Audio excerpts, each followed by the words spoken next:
Welcome to Inside North Dakota Politics with Nicholas Kwolek, Josh Meny, and political correspondent Maddie Beer Temple. Good morning, I'm Nicholas Kwolek. I'm Josh Meny. And I'm Maddie Beer Temple, and this is Inside North Dakota Politics. From the impact of COVID-19 to the aftermath of the expulsion of a state lawmaker, we have plenty to discuss today, so let's get right into it. Earlier this month, North Dakota's House voted to expel Representative Luke Simons over allegations of inappropriate behavior. The now former Dickinson lawmaker says he will not pursue legal action against the legislature, despite previously saying a court case was on the table. In a statement, Simons said litigation would take too long as the clock ticks on the second half of the session with his district left underrepresented. He said, quote, "Unfortunately, the only way I can immediately correct this injustice is to allow someone else to serve," end quote. And that someone else has been announced. The District 36 GOP announced that Dory Houck will take Simons' place in the legislature. She has been the secretary and the treasurer of District 36 since 2012. She's a Republican. The party says she and her husband own and operate a ranch in Richardton. Law enforcement testified this week strongly supporting a bill to provide harsher penalties for drug dealers. House Bill 1287 calls for an enhanced penalty for anyone who sells, distributes, delivers, or conspires to deliver drugs that result in death. Over the past few years, the state has experienced huge upticks in overdose deaths, and police departments are looking for ways to reduce the problem. Bismarck's police chief testified that 2020 saw 75 overdoses and 10 deaths, up significantly from the year before, and that this would help move things in the right direction. It is currently a fight that we're having very difficult time keeping control of. Every time we arrest somebody is bringing the stuff in to our community, there's someone to replace them right away. Any support that we can get to enhance the penalties and make sure that it's a deterrent to come here would be helpful for us. The bill passed in the House 77-16. The Senate Judiciary Committee did not yet vote on the bill. Some families in North Dakota say the current services available for those with developmental disabilities fall short. That includes Grace Peterson and her mother, Samantha, who testified in support of a bill to study the state's services and find out what's missing. Grace has cerebral palsy, and because it's not an intellectual disability, her mom says they aren't eligible for those much-needed services that would help ease the financial strain of CP. Peterson adds many families can't afford the modifications that come with a disability and currently have few options to turn to. Custom manual wheelchair, hers was about $14,000. It was about $5,000 to put a ramp on our deck, and it runs about $25,000 just to adapt a vehicle. So the costs are high, and a lot of these families are left using charitable resources or struggling. The Senate Human Services Committee did not yet vote on the bill. Can you sue your employer if you get COVID-19 at work?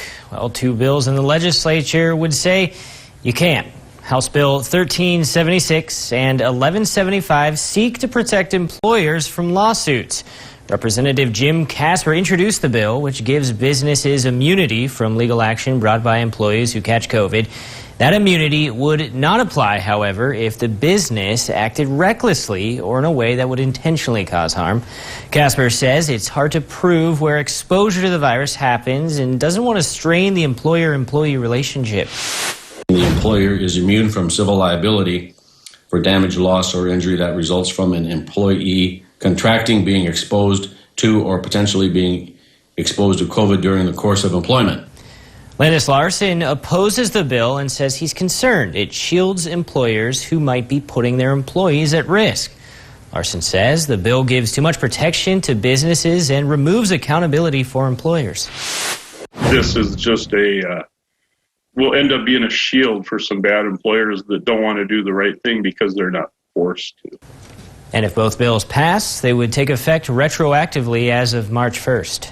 Speaking of COVID-19, Governor Doug Burgum and First Lady Catherine Burgum received their first dose of the coronavirus vaccine. The couple drove through Bismarck-Burley Public Health's mass vaccine clinic Tuesday morning. Both of them received the Moderna vaccine, which means they will be due back in 28 days for a second dose. The governor says his top concern right now is getting everyone on board to be vaccinated. Because of the rate of COVID that we identified with our high testing, that we may be among the first states to be able to achieve community immunity, and if we're the first to do that, then we could be the first to be not only just open, but open safely. As far as receiving the vaccine itself, Governor Burgum says he didn't even feel the needle.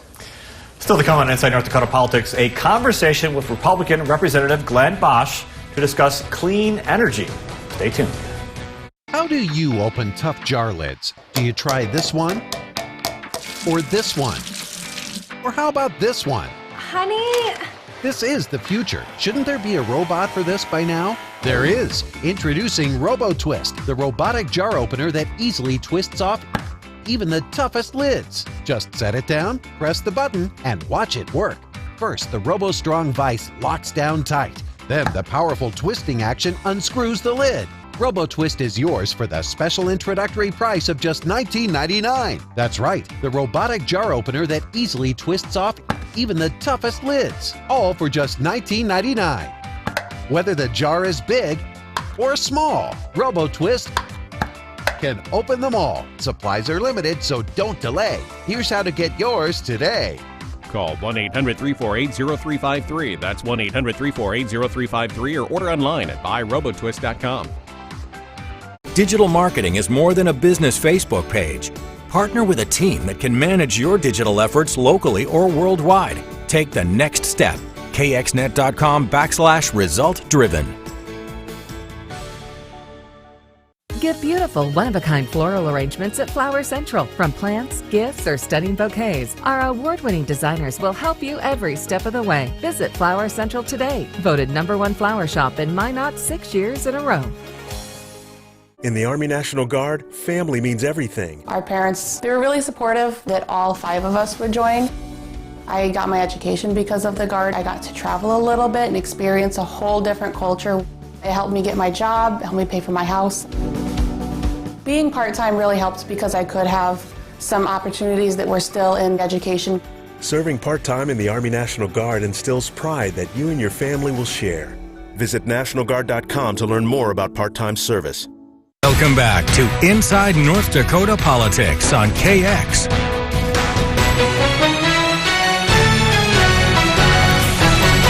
Representative Glenn Bosch, Republican representing District 30 out of Bismarck, joins us now. Representative Bosch, thanks for stopping by. Thanks for the invitation, Josh. House Bill 1452 would establish a clean, sustainable energy authority. It'd be another arm of the Industrial Commission. Tell us, what's the mission of this? Well, I think the most important part of establishing the Clean, Sustainable Energy Authority is establishing a framework by where our state can work in partnership with our energy producers.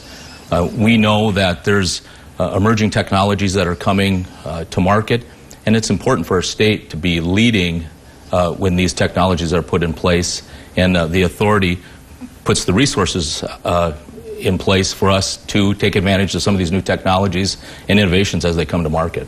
Now, this would basically, you would allot $40 million in the general fund, that would come from the general fund, for the Clean, Sustainable Energy Authority. What would this do to incentivize energy industry to work on reducing carbon emissions?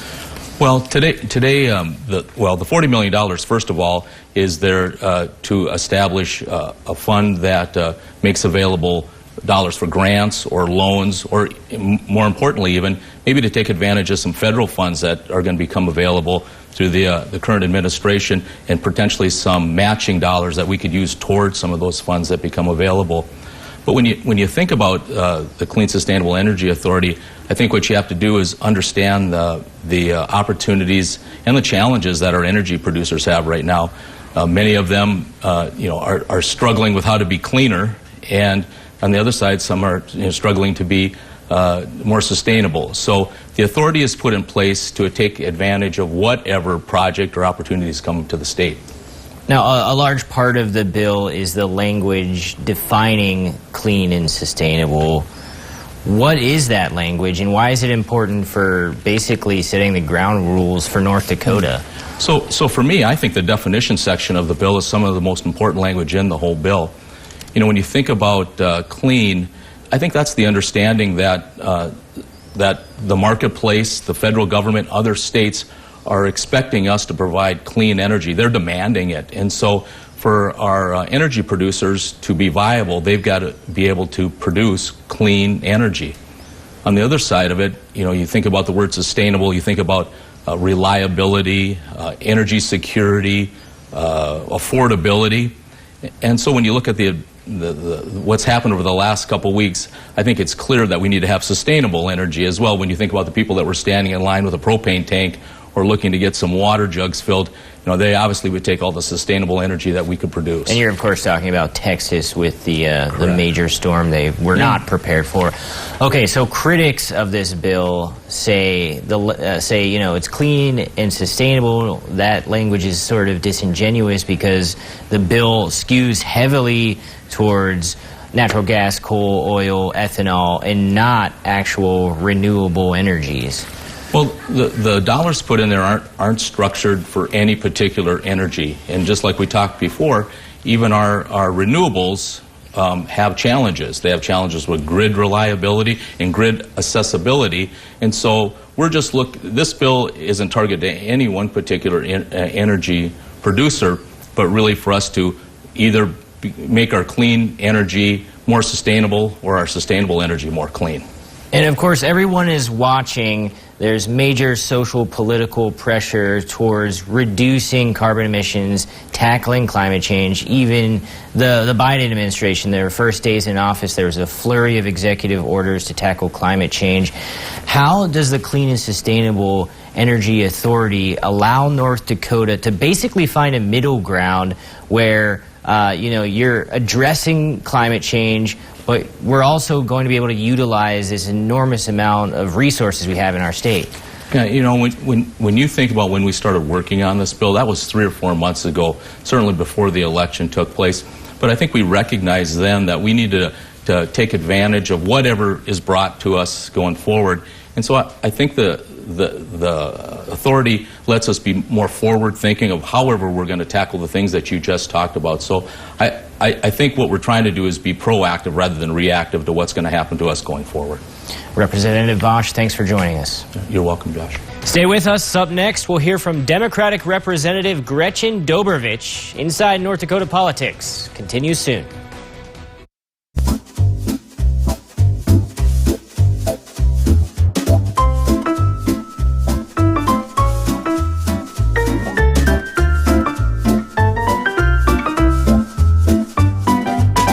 You love your car, and when you get in an accident, you'd love to get it back as soon as possible and looking like new. We're Jerome's Collision Center, and when you need us, we'll be there for you. Jerome's Collision Center. Find out for yourself.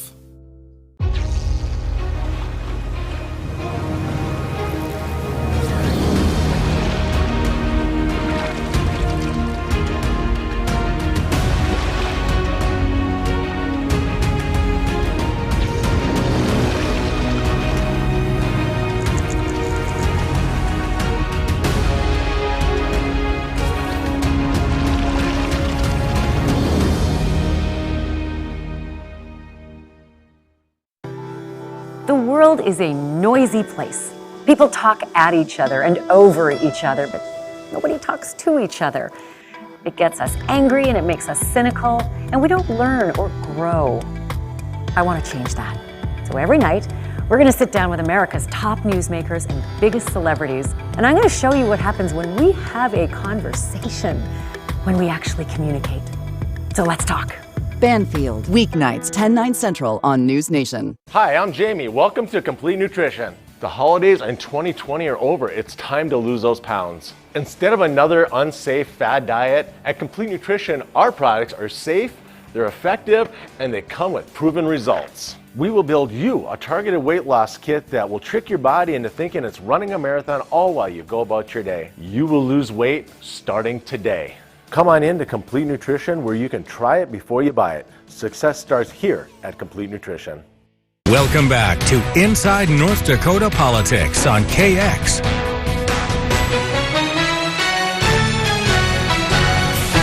Now we'll look at things on the Democratic side, and for that, we're joined by Minority Caucus Leader, Democratic Representative Gretchen Dobrovich. Thanks for speaking with us. Hi, thank you for having me. Certainly.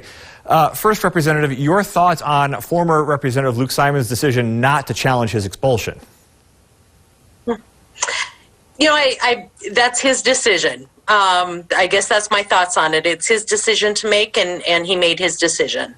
Okay, fair enough. So moving forward, we'd like to get an update from you on some of the bills with your name on it. First, House Bill 1390. It's a bill meant for the 21-23 interim session for the management of the legislature to study the training of election workers. First, tell us about the catalyst of this bill and then its status. Sure. So this bill is really driven by some phone calls and emails I got from a few constituents and some folks in other parts of North Dakota regarding their experience with being trained to work at the polls. And while the experiences were very positive, one of the requests that two people had that came up twice was the idea of having an online training so that for new poll workers you would go through the in-person training, but then there would be a supplement online to be a refresher right before the election. It got me really thinking about, you know, what are other ways of doing election training and other tools. And so in looking at other states, many states do a video. And so the bill started out as a training video that counties could choose to use. It wasn't a mandate. It'd just be a tool. It wouldn't replace the hands-on for machines and some of the other mechanical pieces, but just sort of the basics and the rules around being an election worker. It was then turned into a study, and as of this morning, it's in the process of getting turned into a bill to commence a task force. Okay, and now moving to another bill, actually only one number up, but yet a completely different topic, House Bill 1391 regarding edible marijuana. What's going on with that bill? Yeah, so this is a bill that I introduced last session to make edible forms of medical cannabis available to patients in North Dakota's program. And it did fail last session, brought it back again this session, worked with the Department of Health and several colleagues on putting together a bill that addressed some of the concerns folks had last session, and it passed the House. It's in the Senate. It hasn't been scheduled yet, so I don't know when the Senate Human Services will be hearing the bill. Okay, and another bill got quite a bit of attention, House Bill 1105. This is a bill regarding striking out language regarding breastfeeding in public, which read, quote, if the woman acts in a discreet and modest manner. At the same time, the following has been taken out from the first version, quote, any person that prohibits or attempts to prohibit an individual from breastfeeding her child, as authorized under this section, is guilty of an infraction. Tell us what you have received as far as feedback goes and the language in that bill. Sure. So the penalty has been removed, and that's okay. My biggest concern was really the discreet and modest. Because it's subjective, what's discreet and modest to one person is not discreet and modest to another. And the heart of this bill was really the ability for babies to eat when babies are hungry and to encourage breastfeeding. And it really set people up for potential litigation and trying to prove whether something was modest or whether something was discreet. And so I'm really pleased that those subjective adjectives were taken out, and it did pass the House, and it too has not been scheduled yet in the Senate Judiciary. So looking forward to the hearing date on that. And finally, how well do you believe this legislative session has gone, considering all the protocols and that expulsion vote? I I feel like it's been a very different session than previous sessions because of all of the protocol, because of recent events that have happened. So some distractions that aren't normally part of our fast and furious 80-day process.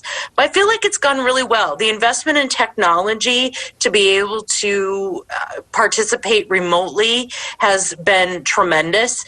People are able to work from home if they need to. We have remote offices within the building, albeit sometimes they're committee rooms, and so they're not necessarily a private office. But there are places that you can be away.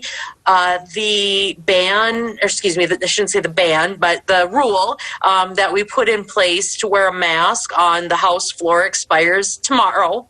And we still have that option, though, to work remotely within the building and from home. And we can still wear masks. And so I feel like it's gone really well considering, and we haven't had people out with the flu, and we haven't had people out with other viruses. So I feel like the precautions have worked. And we should point out, by the time this airs, that mask mandate would have expired already. So we just want to clarify that for everybody watching on this Sunday. Okay. So, Representative Dobrovich, thanks for your time. Thank you so much for having me. Inside North Dakota Politics returns in a moment.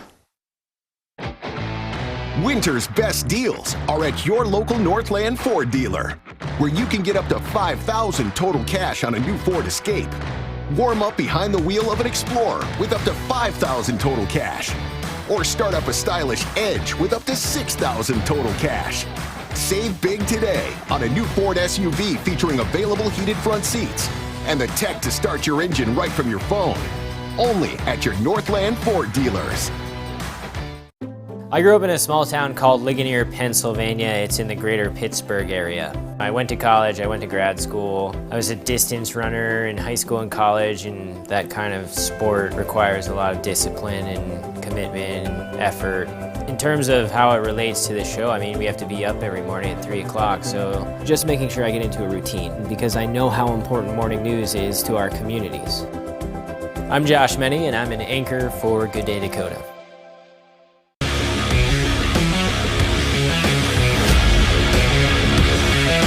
There's something for everyone at the 2021 KX Sports Show in Minot, March 12th through the 14th. Log on to kxnet.com for details. Still looking for the simple life? Because those days are gone, Clark. You're saying you're Superman? Every life has problems, even the extraordinary ones. Superman and Lois, Tuesdays at 8 on the Dakota's CW. 8 years ago, my daughter called to say she was expecting our first grandchild, but I never heard her say it. So a few years ago, Gina bought me a nano hearing aid. And now I love hearing Ryan call me Papa. And at only $297 for a full pair, they make a great gift for someone you know. Plus, call now and order one hearing aid, and Nano will give you a second absolutely free. Call 1-800-273-7634. If you missed KX Conversation at 6, you missed the discussion on issues that affect us all. Margaret, what are you hearing about possible 25th Amendment being invoked? You missed the conversation that leads to solutions. So far, North Dakota has not had any positive cases of a COVID variant. What are your expectations? Do you think this incident with GameStop and Reddit should lead to some new regulation of Wall Street? Be part of the conversation. KX Conversation, weeknights on KX News at 6. Welcome back to Inside North Dakota Politics on KX.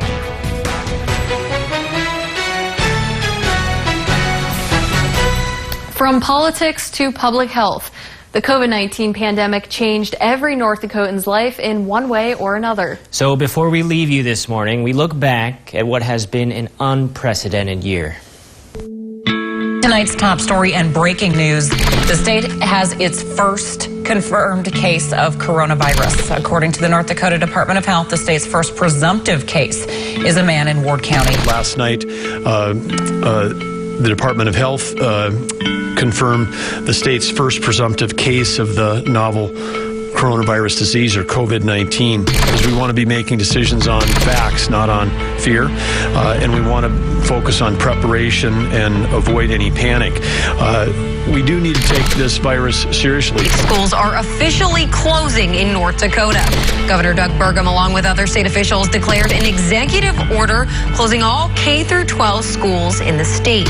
Our strategy that we have in North Dakota that we're trying to deploy is to save lives. That's what the objective we're trying to do. We are strongly recommending that movie theaters, gyms, other similar types of business where the public congregate, that they consider closing.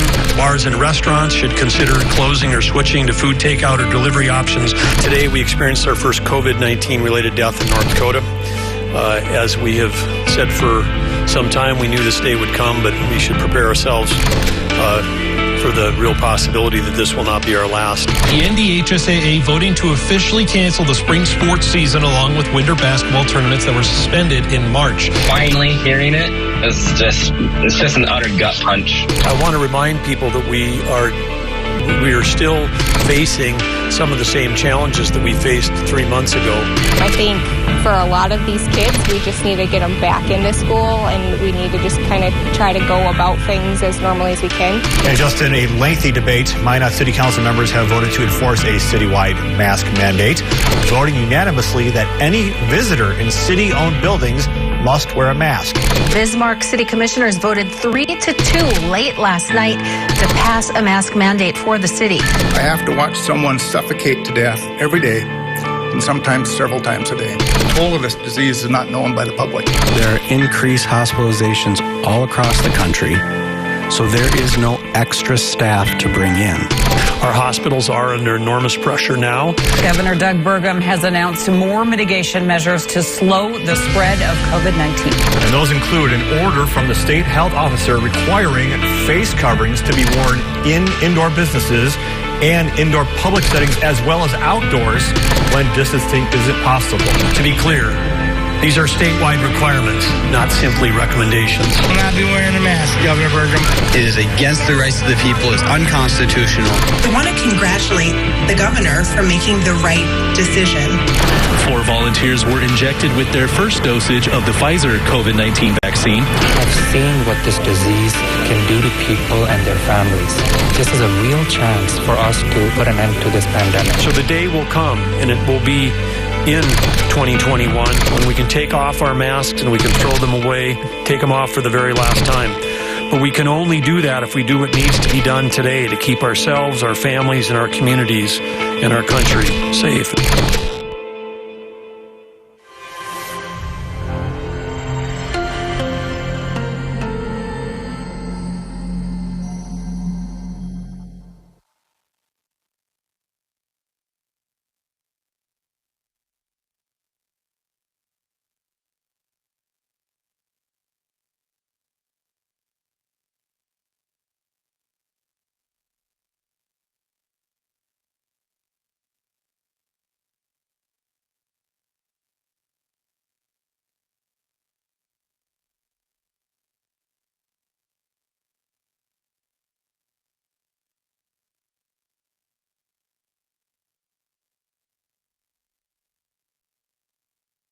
This